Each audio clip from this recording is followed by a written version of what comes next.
ନମସ୍କାର, ଜୟ ଜଗନ୍ନାଥ। ଆସନ୍ତୁ ଆଜି ଜାଣିବା ଘରର ଅଶୁଭ ଶକ୍ତିର 10ଟି ସଂକେତ ଏବଂ ତାର ପ୍ରତିକାର। এই ଭିଡ଼ିଓଟି ଶେଷ ପର୍ଯ୍ୟନ୍ତ ଦେଖିବେ, ତ ପ୍ରତିକାର ଶେଷ ପର୍ଯ୍ୟନ୍ତ ଅଛି। 1 ନମ୍ବର, ଅକାରଣରେ ଭୟ କିମ୍ବା ଅସୁସ୍ଥତା। ରାତିରେ ଘରେ ବସିଥିଲା ବେଳେ ହଠାତ୍ ଅଜଣା ଭୟ ବା ଅସୁସ୍ଥତା ଅନୁଭବ ହେବାକୁ କେତେକ ନେଗେଟିଭ୍ ଶକ୍ତିର ସଂକେତ ବୋଲି ଭାବନ୍ତି। ମନ ଅସ୍ଥିର ହୋଇଯାଏ, ହୃଦୟ ଧଡ଼କନ ବଢ଼ିଯାଏ, କାରଣ ବୁଝା ପଡ଼େ ନାହିଁ। ଯଦି ଏହା ଚିନ୍ତା ଓ ଷ୍ଟ୍ରେସ୍ ବା କ୍ଳାନ୍ତିର କାରଣ ମଧ୍ୟ ହୋଇପାରେ, ତଥାପି ଶାନ୍ତ ପରିବେଶ ରଖି ପ୍ରାର୍ଥନା କରିବା ଦ୍ୱାରା ମନ ସ୍ଥିର ରହିଥାଏ। 2 ନମ୍ବର ଟିପ୍ସ, ହଠାତ୍ ଘରେ ଥଣ୍ଡା ଲାଗିବା।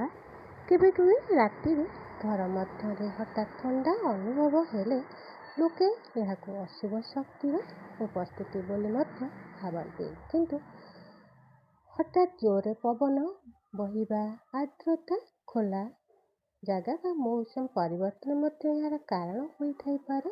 ହେଲେ ବି ଘରକୁ ଭଲ ଭାବରେ ବନ୍ଦ କରି ସଫା ରଖିଲେ ଏହି ଅନୁଭବ କମିଯାଇଥାଏ।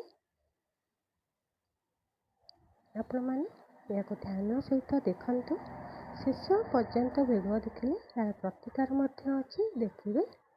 3 ନମ୍ବର, ଅଜଣା ଶବ୍ଦ। ଯଦି ଆପଣ ଶୁଣୁଛନ୍ତି ରାତିରେ ଯେତେବେଳେ ସମସ୍ତେ ଶୋଇପଡ଼ିଲା ବେଳେ କିଛି ଫିଲ୍ ହେବ ଯେ ଅଜଣା ନିରବତା, ଛୋଟ ଛୋଟ ଶବ୍ଦ ମଧ୍ୟ ଆମକୁ ବହୁତ ବଡ଼ ଲାଗିଥାଏ। ଯେମିତିକି କାଠର ସଂକୋଚନ, ପୁରୁଣା ଫର୍ଣ୍ଣିଚର, ପଶୁ ପକ୍ଷୀ ଏମିତି ଚାଲୁଛନ୍ତି, ଏହିଭଳି କେତେକ ଶବ୍ଦ ହୋଇଥାଏ। କେହି ଏହାକୁ ଅଦୃଶ୍ୟ ଶକ୍ତି ସହ ଯୋଡ଼ିଥାନ୍ତି। କିନ୍ତୁ ଘରର ଗଠନ ଓ ପରିବେଶ ତାକୁ ଯଦି ଦେଖିବା, ଅସଲ କାରଣ ବୁଝିଯିବେ। 4 ନମ୍ବର, ନିଦ ଯଦି ନ ଆସିବା କିମ୍ବା ଭୟଙ୍କର ସ୍ୱପ୍ନ। ଶୋଇଲା ବେଳେ ଯଦି ନିଦ ଭାଙ୍ଗି ଯାଇଥାଏ, ଭୟଙ୍କର ସ୍ୱପ୍ନ ଦେଖିବା ବା ରାତିରେ ଅସ୍ଥିରତା ଅନୁଭବ ହେବାକୁ କେତେକ ନେଗେଟିଭ୍ ଶକ୍ତି ସହ ସମ୍ପର୍କ ଯୋଡ଼ିଥାନ୍ତି। ବାସ୍ତବରେ ଅଧିକ ଷ୍ଟ୍ରେସ୍, ଅଧିକ ମୋବାଇଲ ବ୍ୟବହାର, ଅନିୟମିତ ନିଦ ସମୟ ଓ ଚିନ୍ତା ଏହାର ମୂଳ କାରଣ। କିନ୍ତୁ ନିଦ ପୂର୍ବରୁ ପ୍ରାର୍ଥନା, ଧ୍ୟାନ ଓ ଶାନ୍ତ ପରିବେଶ ଯଦି ଭଲ ନିଦ ପାଇଁ ସାହାଯ୍ୟ କରିଥାଏ। ତଥାପି ଏହାର ଉପଚାର ଆମେ କରିବା ଉଚିତ। 5 ନମ୍ବର, ପୂଜା ଦୀପ ବା ବାତି ବାରମ୍ବାର ଯଦି ଆପଣଙ୍କ ଘରେ ଲିଭି ଯାଇଥାଏ, ଏହାକୁ ମଧ୍ୟ ଅଶୁଭ ସଂକେତ ଭାବନ୍ତି। ଏହା ବି ହେଇଥାଇପାରେ ଯେ ପବନ ଦ୍ୱାରା ତେଲ କମ୍ ଥିବା ବା ବାତି ଭିଜି ଯାଇଥିବାରୁ ମଧ୍ୟ ଏହା ଘଟିଥାଏ। ତଥାପି ଆମେ ଦୀପକୁ ସୁରକ୍ଷିତ ସ୍ଥାନରେ ରଖି ସଠିକ୍ ଭାବରେ ଜଳାଇଲେ ଏହା ଲିଭିବାର ସମସ୍ୟା ମଧ୍ୟ କମିଯାଇଥାଏ। ତାହା ସହିତ ଉପଚାର ମଧ୍ୟ କରିବା ଉଚିତ। 6 ନମ୍ବର, ଅସ୍ୱାଭାବିକ ଦୁର୍ଗନ୍ଧ ଯଦି ଘରେ ଆସିଥାଏ। ଘରେ ହଠାତ୍ ଅପ୍ରିୟ ଗନ୍ଧ ଆସିଗଲେ ଲୋକେ ଭୟଭୀତ ହୋଇଥାନ୍ତି, କାହିଁକି ନା ଏହାର ଆବର୍ଜନା, ଆର୍ଦ୍ରତା, ଫଙ୍ଗସ୍, ବନ୍ଦ ଘର ବା ପାଇପ୍ ସମସ୍ୟାରୁ ମଧ୍ୟ ହୋଇଥାଏ। ଘରକୁ ବାୟୁ ପ୍ରବେଶ ହେବାକୁ ଦିଅନ୍ତୁ, ସଫା ରଖନ୍ତୁ। ସୁଗନ୍ଧ ଧୂପ ବ୍ୟବହାର କଲେ ପରିବେଶ ପଜିଟିଭ୍ ରହିବା ସହିତ ଘର ପଜିଟିଭ୍ ରହିଥାଏ। ଅନ୍ୟାନ୍ୟ ଉପଚାର ମଧ୍ୟ ଅଛି। 7 ନମ୍ବର, ଇଲେକ୍ଟ୍ରୋନିକ୍ ସାମଗ୍ରୀ ଖରାପ ଯଦି ହେଇଥାଏ, ବାରମ୍ବାର କୌଣସି ବଲ୍ବ ବା କୌଣସି ଯନ୍ତ୍ର ବନ୍ଦ ହେବା, ଇଲେକ୍ଟ୍ରୋନିକ୍ ସାମଗ୍ରୀ ଖରାପ ହେବାକୁ କେହି ଅଦୃଶ୍ୟ ଶକ୍ତିର ସହ ଯୋଡ଼ିଥାନ୍ତି। କିନ୍ତୁ ବିଦ୍ୟୁତ୍ ବଲ୍ବ ସମସ୍ୟା, ତାର ତ୍ରୁଟି ବା ପୁରୁଣା ଯନ୍ତ୍ର ଏହାର ପ୍ରମୁଖ କାରଣ ହୋଇଥାଇପାରେ। ତେଣୁ ଯଥା ସମୟ ଏହାକୁ ଯାଞ୍ଚ କରନ୍ତୁ, ମରାମତି କରାଇ ଘରକୁ ପଜିଟିଭ୍ ବାତାବରଣ ଆଣନ୍ତୁ। 8 ନମ୍ବର,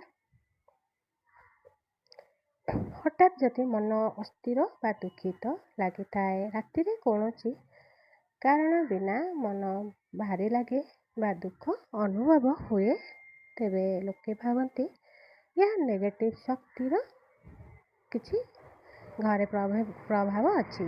ଯଦିଓ ଏହା ଏକାକୀକରଣ ବା ଷ୍ଟ୍ରେସ୍ ମାନସିକ କ୍ଳାନ୍ତିର ପ୍ରଭାବ ହୋଇଥାଇପାରେ। ସକାରାତ୍ମକ ଚିନ୍ତା, ଭଜନ ଶୁଣିବା ଓ ଧ୍ୟାନ କରିବା ମନକୁ ଶାନ୍ତ କରିଥାଏ। 9 ନମ୍ବର, ଯଦି ଘରେ ପାଖରେ ବା ଘରେ ଗଛପତ୍ର ଶୁଖିଯିବା, ଘରରେ ଗଛ ହଠାତ୍ ଶୁଖିଯିବାରୁ ଅଶୁଭ ସଂକେତ ଆମେମାନେ ଭାବନ୍ତି, କିନ୍ତୁ ପାଣି କମ୍ ହେବା ବା ମାଟିର ଶୋଷଣ ଅଭାବ ବା ଖରା ନ ପଡ଼ିବା କାରଣରୁ ମଧ୍ୟ ଏହା ହେଇଥାଇପାରେ। ତଥାପି ଆମେ ଗଛକୁ ଠିକ୍ ଭାବରେ ଯତ୍ନ ନେଲେ ଘରର ପରିବେଶ ସହିତ ପଜିଟିଭ୍ ଘର ରହିଥାଏ। ପରବର୍ତ୍ତୀ ନମ୍ବର, ତା ସହିତ ଶୁଣନ୍ତୁ। ଯଦି ଦୟାକରି ଏହି ଭିଡ଼ିଓଟି ଆପଣଙ୍କୁ ଭଲ ଲାଗିଥିବ ଦୟାକରି ସବସ୍କ୍ରାଇବ୍ କରିବା ସହିତ ଲାଇକ୍ ସେୟାର କରିବେ। 10 ନମ୍ବର, ପଶୁ ପକ୍ଷୀ ଘରକୁ ଆସିବାକୁ ଭୟ କରିବା ବେଳେ କେବେ କେବେ ପଶୁ ପକ୍ଷୀ ଘର ପାଖକୁ ଆସିବାକୁ ଭୟ କରିଥାନ୍ତି, ଯାହାକୁ ଦେଖି ଅଶୁଭ ଶକ୍ତି ସହ ସମ୍ପର୍କ ଆମେ ଯୋଡ଼ିଥାନ୍ତି। ବାସ୍ତବରେ ଶବ୍ଦ, ଆଲୋକ, ଗନ୍ଧ ବା ପରିବେଶ ପରିବର୍ତ୍ତନକୁ ଏହା ଘଟିଥାଏ। ସ୍ୱଚ୍ଛ ଓ ଶାନ୍ତ ପରିବେଶ ପଶୁ ପକ୍ଷୀଙ୍କୁ ଆକର୍ଷିତ କରିଥାଏ। ତେଣୁ ନେଗେଟିଭ୍ ଶକ୍ତି ଦୂର କରିବା ପାଇଁ ଆମେ କେତେଗୁଡ଼ିଏ ଉପଚାର ମଧ୍ୟ କରିବା ଉଚିତ। ସେଇ ଉପଚାର କେତେ ଗୁଡ଼ିଏ ଏଠି ମୁଁ କହୁଛି, ଆପଣମାନଙ୍କୁ ଧ୍ୟାନ ଦେଇ ଶୁଣନ୍ତୁ। ପ୍ରତିଦିନ ଘର ସଫା ଓ ସୁଚିତ୍ର ରଖନ୍ତୁ।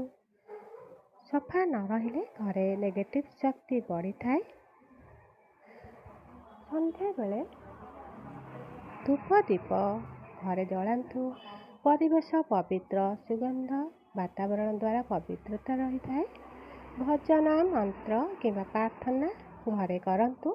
ମନ ଶାନ୍ତି ଆସିବା ସହିତ ଘରେ ପଜିଟିଭିଟି ବଢ଼ିଥାଏ। ଘରର ବାତାବରଣ, ଆଲୋକ, ପବନ ଯିବା ଆସିବା ପ୍ରବେଶକୁ ସବୁବେଳେ ଖୋଲା ରଖନ୍ତୁ। ସତେଜ ପବନ, ଆଲୋକ ଘର ପ୍ରବେଶ କଲେ ଆମର ଘର ପଜିଟିଭିଟି ବଢ଼ିଥାଏ। ଘର ପରିଷ୍କାର ପରିଚ୍ଛନ୍ନ ରହିଥାଏ। ଘର କୋଣରେ ଘର ସାରା ଆମେ ଲୁଣ ପାଣିରେ ପୋଛିବା ନେଗେଟିଭ୍ ଶକ୍ତି କମିଯାଏ ବୋଲି ମଧ୍ୟ ମନାଯାଇଥାଏ। ତୁଳସୀ ଗଛ କିମ୍ବା ତୁଳସୀ ଗଛକୁ ଆମେ ପବିତ୍ର ଗଛ ଭାବିଥାଉ।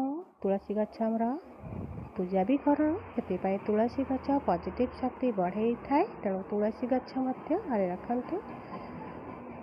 ଶୋଇବା ପୂର୍ବରୁ ମୋବାଇଲ ବ୍ୟବହାର କମ୍ କରନ୍ତୁ। ଭୟ ଓ ଚିନ୍ତା କମ୍ ଥାଏ। ଶାନ୍ତ ଓ ପଜିଟିଭ୍ ସଙ୍ଗୀତ ଶୁଣନ୍ତୁ, ମନ ଶାନ୍ତ ରହିଥାଏ। ତା ସହିତ ଘରେ ଝଗଡ଼ା କଳି ସବୁ କମ୍ କରନ୍ତୁ। ଶାନ୍ତ ପରିବେଶ ଘରକୁ ତିଆରି କରନ୍ତୁ, କାହିଁକି ନା ଘରେ ଯେତେ ପଜିଟିଭ୍ ଭାବନା ରହିବ ଘରର ସେ ପଜିଟିଭ୍ ଏନର୍ଜି ଆସିବ।